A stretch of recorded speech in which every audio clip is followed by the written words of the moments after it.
नमस्कार, आपका स्वागत है देश का मुद्दा कार्यक्रम में। मैं परीक्षित शर्मा रोज की तरह आज भी एक खास में हाजिर हूं और आज का जो खास मुद्दा है वो बेहद चिंताजनक, बेहद आश्चर्यजनक और बेहद समझदारी से लेने वाला मुद्दा है।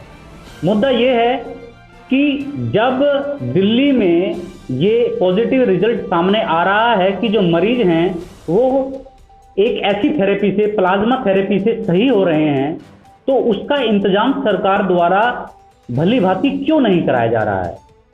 जब सरकार को पता है कि सरकार के स्वास्थ्य मंत्री उससे ठीक हो जाते हैं, तो सरकार की ऐसी क्या मजबूरी है कि उसका एक बैंक स्थापित नहीं किया जा रहा है?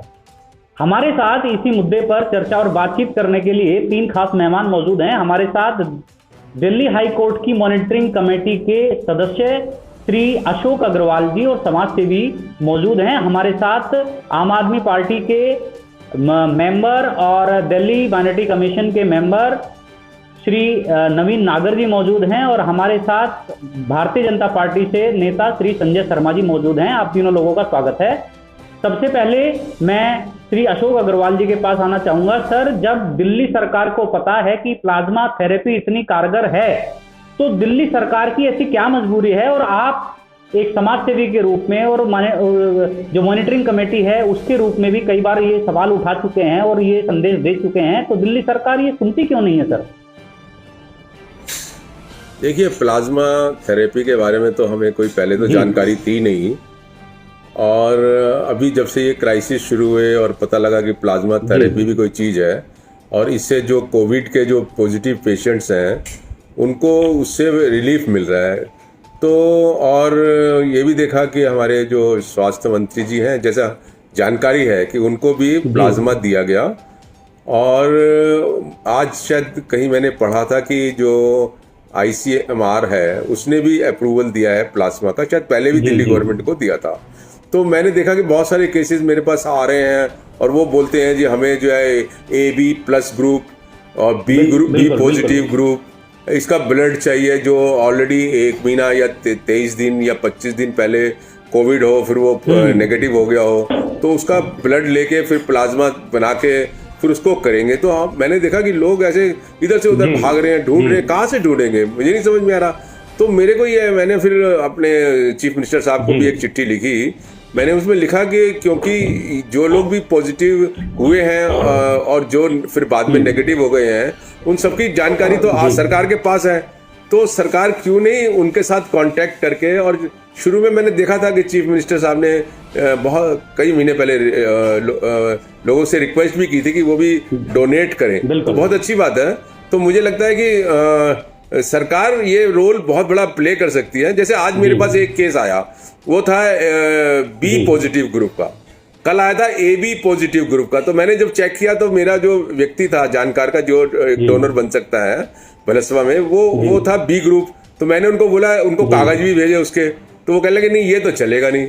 आज चांस की बात थी कि एक ऐसे व्यक्ति का फोन आया जिसको B ग्रुप चाहिए था सरोज हॉस्पिटल में।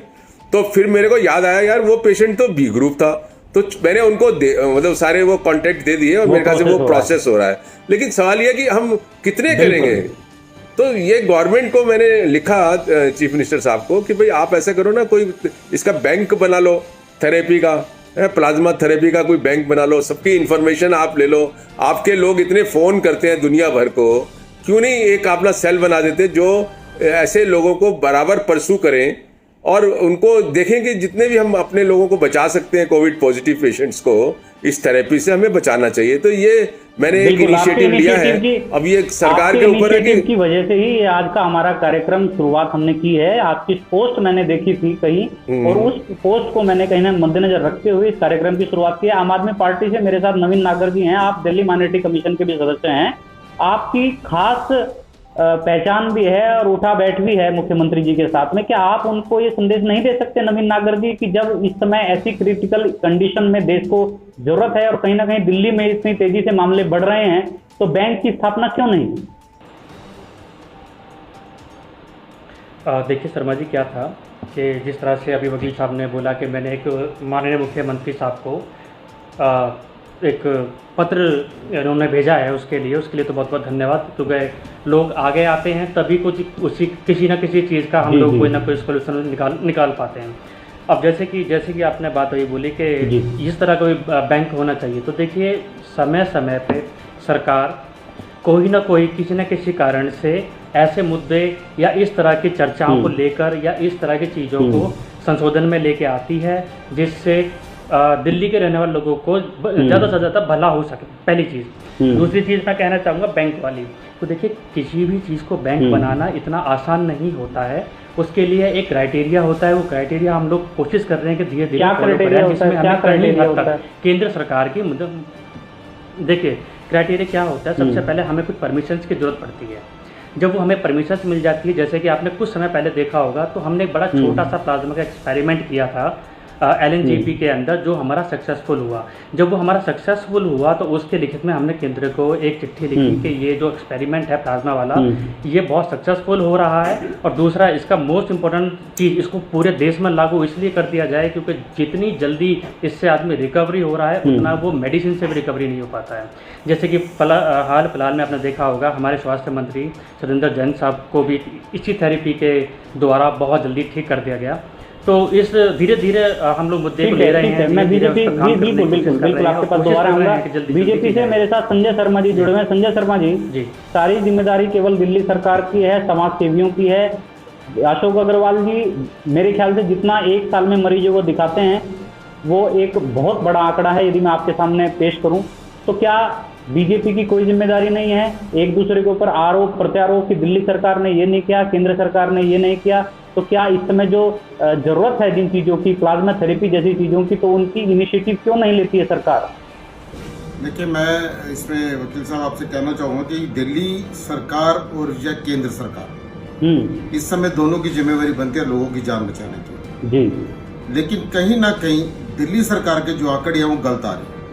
क्या प्लाज्मा थेरेपी की जो आप बात कर रहे हैं, प्लाज्मा थेरेपी अभी इंटरनेशनल लेवल पे कोई ऐसे मैंने नहीं सुना अभी तक कि प्लाज्मा थेरेपी से कोई ठीक हुआ है।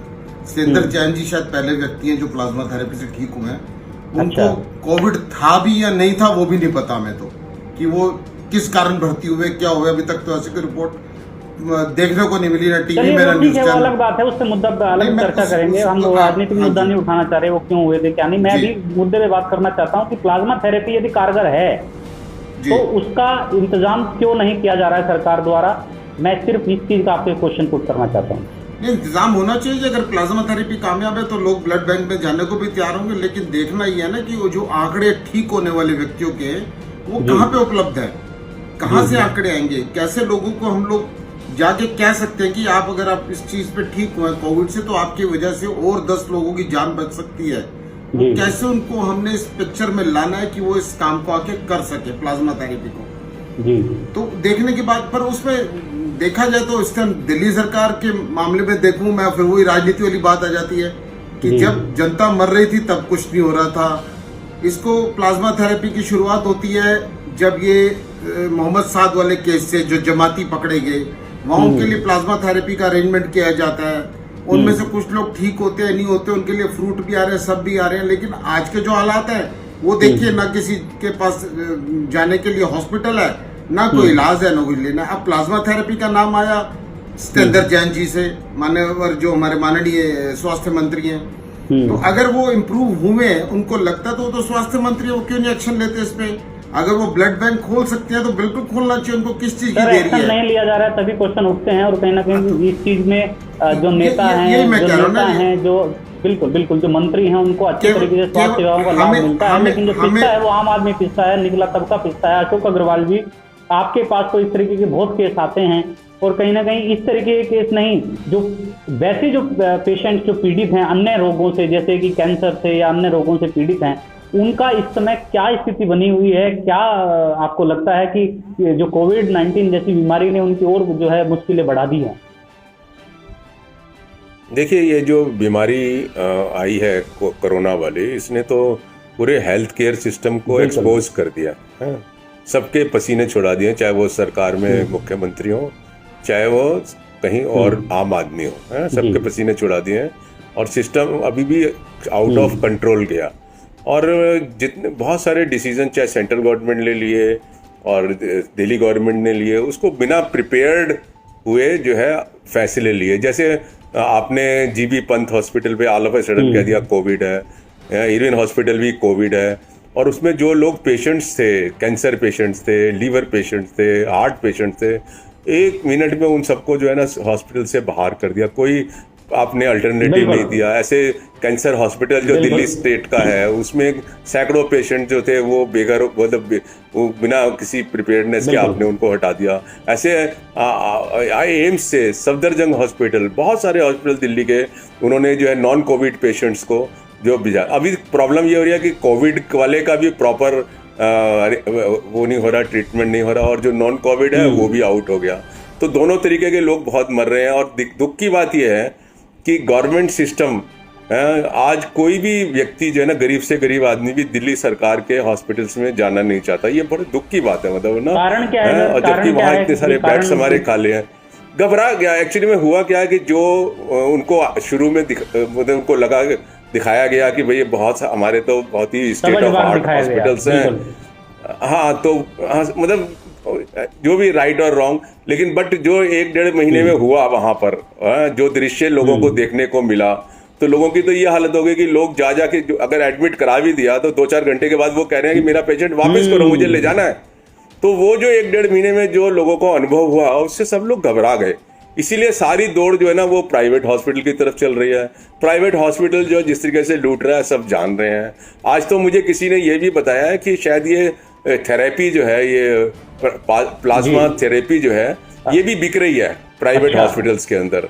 दूसरा एक चीज और नोटिस में आया कि एक इंजेक्शन था, उसका नाम मैं राइट नाउ मेरे पास नहीं है, सरोज हॉस्पिटल ने लिखा था। वो लेडी अपने हस्बैंड के लिए पता नहीं कितने केमिस्ट के पास गई, और वो शायद 15-20 हजार का था। लोग 80-80 हजार रुपए उससे मांग रहे थे। हाँ, वो भी मैंने आज ट्विटर पे भी डाला है कि भाई गवर्नमेंट जो है वो इन चीज़ों को देखे। मतलब इस टाइम ज़रूरत ये है कि हम सब लोग मिलकर, जो भी पेशेंट्स हैं हमारे, कोविड है, नॉन कोविड है, बिना किसी पॉलिटिक्स के, बिना एक दूसरे को क्रिटिसाइज करे हुए, सबको मिलकर हमें देखना है कि इस टाइम जो है ना हम कितने लोगों को बचा सकते हैं। और सरकार का बहुत बड़ा रोल होता है, मतलब हर चीज़ के अंदर बहुत बड़ा रोल होता है, लोगों को अवेयरनेस करने में, सिस्टम डेवलप करने में। और अगर आप सच नहीं बोलेंगे, चीज़ों को, लोगों को नहीं बोलेंगे। अब इस देश में यह भी दुख की बात होती है कि हमारे देश के जो नेता हैं, चाहे वो केंद्रीय लेवल पे हैं चाहे स्टेट लेवल पे हैं, पता नहीं उनको झूठ बोलने में क्या मज़ा आता है, सच बात शेयर लोगों से करने में क्यों हिचकिचाते हैं। इसलिए कॉन्फिडेंस आज जो है ना, मैं आपको कह सकता हूँ कि देश में जो हमारे नेता है ना, आम आदमी का कॉन्फिडेंस बिल्कुल खत्म हो गया है, बिल्कुल खत्म हो गया है। ये मेरा अपना असेसमेंट है, हो सकता है मैं रॉन्ग कह रहे हैं आप। आम आदमी के नाम से सरकार बनाने वाली आम आदमी पार्टी के ऊपर जो आरोप लग रहे हैं नवीन नागर जी, क्या इन आरोपों को आप कहीं ना कहीं सिरे से नकार सकते हैं? तो एक एग्जाम्पल देके देखिए अभी क्या हुआ था कुछ टाइम पहले। अभी एक बड़ी गरीब फैमिली थी, शायद अभी मेरे साथी मित्र ने जैसे कि बोला कि बहुत ज़्यादा लोगों 2 दिन बाद वो लोग अपने पेरेंट्स को मतलब अपने पेशेंट को लेके जा रहे हैं। तो मैं इस पर एक टिप्पणी जरूर करना चाहूँगा कि देखिए ऐसा नहीं है कि दिल्ली सरकार काम नहीं कर रही है, ठीक है। आप जिस तरह से इस टाइम दिल्ली की हालत आप देख रहे हैं, जिस तरह से पेशेंट दिन ब दिन बढ़ते जा रहे हैं, उसकी सुविधा भी साथ साथ हो रही है। जैसे कि अभी आपने देखा सूर्या होटल में क्या हुआ, सूर्या होटल में कुछ सीएम साहब ने जाके उनसे बात करी और उनसे अब पूरे सूर्या होटल को एक कोविड सेंटर के अंदर बदल दिया गया है, पहली चीज़। दूसरी चीज़ इसमें मैं एक चीज़ और भी कहूँगा आपको, आश्रम वाली बात, जो कि आजकल बहुत और जो मीडिया चैनल्स है वो दिखा रहे हैं। वर्ल्ड का सबसे लार्जेस्ट कोविड सेंटर आश्रम दिल्ली में बन गया है। 10,000 बेड्स की वहाँ पे हमने पूर्ति कर दी है। अब बात आती है दूसरी, जो अभी मेरे साथी मित्र ने कहा कि लोग परेशान हो रहे हैं। मैं आपको रोकना चाहूँगा बीच में, इन्होंने इसलिए कहा है क्योंकि ये दिल्ली हाई कोर्ट की तरफ से मॉनिटरिंग करते हैं अस्पतालों की, और इनके पास सुबह से शाम तक 100 लोगों के मैसेज आते हैं, वीडियोज आते हैं, और वो वीडियोज मेरे पास भी आती हैं इनके द्वारा ट्रांसफ़र होके। उसमें वीडियोज को यदि मैं आपको भी ट्रांसफ़र करूं तो आपकी आंखें भर आएंगी, आपके दिल को द्रवित हो जाएगा उस वीडियो को देखकर। उस वीडियो में एक भाई अपनी बहन की वीडियो बनाता है कि मेरी बहन आखिरी 7 दिन के या आखिरी घंटों में सांस ले रही है। वो कैंसर से पीड़ित है, वो उसको ब्रेन ट्यूमर है, उसको दुनिया भर की अलग बीमारी हैं जो लास्ट स्टेज पे चल रही है। ऐसी स्टेज पर यदि किसी व्यक्ति को इस तरीके के मैसेज मिल रहे हैं और इस तरीके के और अन्य ये मैसेज मिल रहे हैं कि हम दिल्ली के अस्पतालों में नहीं जाना चाह रहे हैं, तो सर ऐसी स्थिति क्यों क्रिएट की जा रही है? मैं कहता हूं कि यदि दिल्ली सरकार अपना स्वास्थ्य विभाग को कंट्रोल नहीं कर पा रही है तो किस तरीके से वो अपनी दावेदारी पेश करती है कि हम आम आदमी की सरकार हैं? देखिए शर्मा जी, मैं इसमें कि आपको दोबारा मैं क्लियर कर दूं कि दिल्ली ने जो स्टेप लिया था कुछ टाइम पहले कि कुछ जो हमारे जो स्कूल जो हॉस्पिटल्स हैं, दिल्ली गवर्नमेंट के जो हॉस्पिटल हैं उसके अंदर कोविड का वो चलेगा, बट शायद आप कहीं ये चीज़ें भूल रहे हैं कि सेंट्रल गवर्नमेंट का भी एक नोटिफिकेशन आया था कि दिल्ली गवर्नमेंट कुछ ऐसा कर ले कि जो कुछ हॉस्पिटल्स में कोविड के पेशेंट चले और कुछ हॉस्पिटल्स के अंदर नॉर्मल पेशेंट चले। तो जितने भी सेंट्रल गवर्नमेंट के अंदर आने वाले हॉस्पिटल के अंदर इन सभी चीज़ों की ट्रीटमेंट चल रहे हैं, अभी भी चल रहे हैं। हमारे पास भी आते हैं, जिस तरह से आपने कहा कि मेरे पास कुछ वीडियोस आई हैं, इसी तरह हमारे पास भी कुछ फ़ोन्स आते हैं, कुछ पेशेंट्स के लोगों के मैसेज आते हैं कि नागर साहब बिल्कुल ठीक आप कह रहे हैं, सारी बात आपकी मैं समझ सकता हूँ जी बिल्कुल। लेकिन स्थिति जैसी बन रही है, आप ये बताइए कि कोविड-19 जैसी बीमारी आई है, लेकिन उससे पहले भी तो मरीज होंगे, बीमार होंगे, बहुत क्रिटिकल कंडीशन होती होंगी, आईसीयू भी होते होंगे, उनके लिए वेंटिलेटर के भी इंतजाम होते होंगे। क्या कोविड-19 के आते ही वो सब बीमारी खत्म हो गई है? क्या वो लोग मर नहीं रहे हैं? क्या उनकी मोर्टेलिटी रेट उनकी उतनी बरकरार नहीं है? तो वही क्वेश्चन अशोक अग्रवाल जी ने उठाया है कि कोविड-19 से पहले तो स्थिति बदतर थी ही, लेकिन उसके आने के बाद तो और स्थिति ऐसी बदतर हो गई है कि वो हॉस्पिटल में जाने से डर रहे हैं। पहला डर का कारण कि उनको कोरोना ना हो जाए, और दूसरा कि उनको वहां देखभाल नहीं हो रही है। आपके पास मैं दोबारा आऊंगा, बीजेपी की भी बहुत अच्छी कोई अस्पतालों की अच्छी स्थिति नहीं है। बट शर्मा जी पर मैं थोड़ा सा और आपको इंटरप्ट करूंगा, बीच में बोलूंगा। जैसे कि अभी आपने कहा कि लोगों को कोरोना ना हो जाए, इसी वजह से कुछ स्पेशलाइजेशन हमने हॉस्पिटल्स के अंदर किया है, उनको सेपरेट किया है। अब जैसे कि अभी देखा आपने 10,000 जो बेड्स और जगह लगाए गए, उनका कारण यही है कि सेंटर्स हॉस्पिटल से निकल के अलग हो जाएं, जिससे नॉर्मल तरह की जो बीमारियां हैं उससे लोग अपने आप को बचा पाएं। मैं आपके पास आऊंगा। मैं अभी बीजेपी के जो नेता हैं संजय शर्मा जी, मुझे ये बताइए कि जब कोई ऐसी स्थिति होती है तो केंद्र सरकार के जो अस्पताल हैं, अभी मैंने एक अस्पताल के विषय में सुना, मैं नाम तो नहीं लेना चाहूंगा, लेकिन उस अस्पताल में एडमिट होने के लिए हमारे वकील को 48 घंटे का समय लगा। ऐसा क्यों होता है कि यदि केंद्र सरकार की भी अस्पताल हैं, वैसे तो केंद्र सरकार इतनी सारी चीजें बघारती हैं कि हम स्वास्थ्य व्यवस्थाओं में इतना काम कर रहे हैं, तो अभी अशोक अग्रवाल जी ने भी बताया कि कोई भी सरकारें कोई अच्छा काम नहीं कर रही, इसके विषय में क्या कहना होगा आपका? देखिए, जहाँ तक केंद्र सरकार की बात है, मैं तो फिर वही कहूँगा कि मैं राजनीति में नहीं पढ़ूंगा, लेकिन अभी भी जो 10,000 बेड वाली बात नागर साहब ने कही, 10,000 बेड जो है राधा स्वामी सत्संग न्यास ने बनाए, तो वो केवल होम मिनिस्टर के ऑर्डर के बाद, दिल्ली का इसमें कोई रोल नहीं था। और उससे पहले भी जो ये उस दिन LNJP में जब अमित शाह जी गए, उसके बाद दिल्ली में एक्शन शुरू हुआ, 4500 का टेस्ट 2200 में आ गया। और आज भी दिल्ली में केंद्र सरकार के द्वारा, मेरे अपने इलाके में, मैं भी वहीं था सुबह से, फ्री टेस्ट हम कोविड का कर रहे हैं लाजपत नगर में। सुबह से लेके पूरे मेरी विधानसभा में 3 जगह ये टेस्ट फ्री हो रही हैं, पूरी विधानसभा में जी। जिसको लगता है कि मुझे कोविड की प्रॉब्लम है या सिम्टम्स है, वो आता है, वो अपना आधार कार्ड जमा करता है, उसका टेस्ट हम फ्री कर रहे हैं। अच्छा, तो ये क्यों नहीं हुआ पहले? क्यों संख्या इतनी पहुंच गई कि आज के हालात से हो रहा है?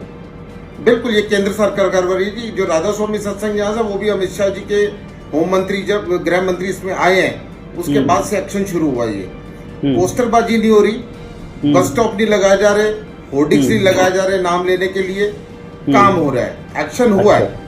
मैं इसमें ये भी कहूंगा कि ठीक है, सीएम साहब को भी प्रॉब्लम हुई या अपना स्वास्थ्य मंत्री जी खुद बीमार पड़ गए, लेकिन सरकार में काम किया जा रहा है और उधर नागर साहब भी बहुत सारे काम गिना रहे हैं, तो ये जो जनता परेशान है, जिनके SMS और मैसेज और वीडियोज आ रही हैं अशोक अग्रवाल जी के पास, वो कौन लोग हैं?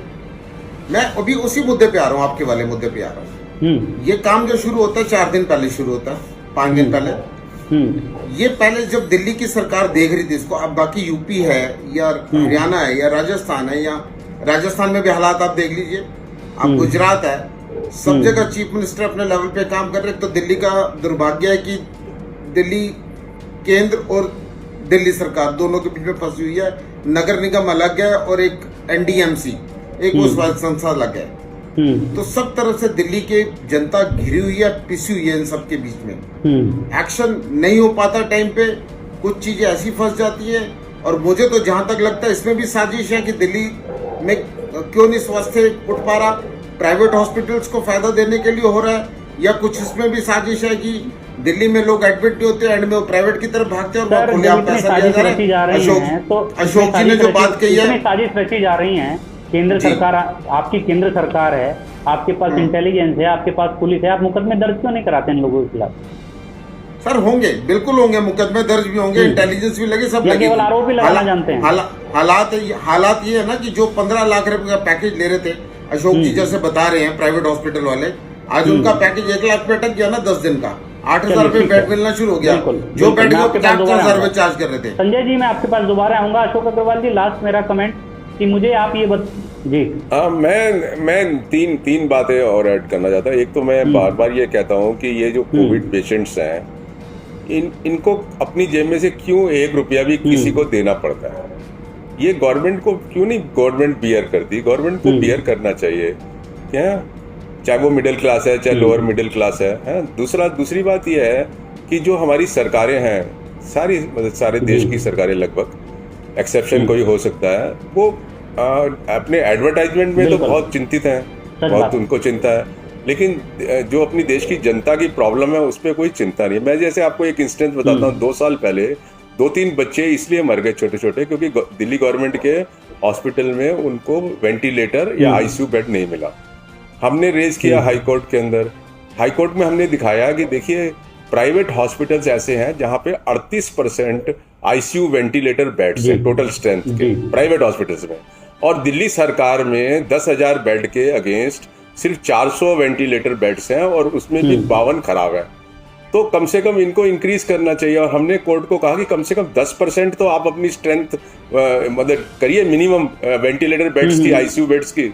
और हाईकोर्ट ने ऑर्डर पास किया, आज 2 साल हो गए उसको। 2 साल में इन्होंने कोई आईसीयू बेड ऐड नहीं किया। अब जब क्राइसिस हो रही है, आप इधर से उधर ऐड कर रहे हैं, तो ये एक प्रॉब्लम है।